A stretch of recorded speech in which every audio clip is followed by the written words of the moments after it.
ওনাকে যদি আপনি স্বামী হিসাবে মানেন মামুনি, তাহলে জোরে একবার বলেন আলহামদুলিল্লাহ। বলেন। আমি মানি না। সব কিছু হয়ে গেছে, অনকন মানি না, তাহলে কেমন হইব?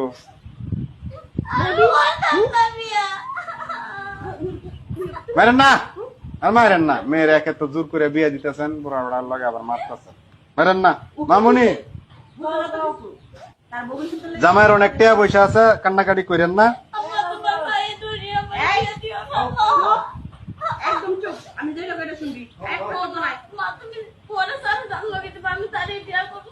ওর কাছে তো বিয়ে বসতে অন্য কোথায় বিয়ে করব? চুপ। বলেন বলেন বলেন বলেন আলহামদুলিল্লাহ বলেন বল। বলেন। এবং করো না মা, তুমি আমার মা।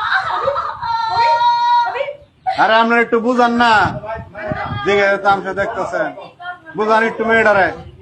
তুমি এতলা মারে একটু বুঝা না। যাতে মা বুঝা না। এই চুপ থাক। বলে বলো মামুনি, বলে লো, সাইন দিছ, টিপ সই দিছ, সব হয়েছে, খালি আলহামদুলিল্লাহ বলে আলাও। দিয়ে দিবি এমনি, আর কখন ফোন লাগবো না। 15 লক্ষ টাকা কাবিন ধার্য করিয়া 10 লক্ষ টাকা উসল স্বর্ণ বাবদ 5 লক্ষ টাকা বাকি রাখিয়া আব্দুল মান্নান সাহেবকে যদি তুমি স্বামী হিসাবে মাইনা থাকো, দূরে একবার বলো।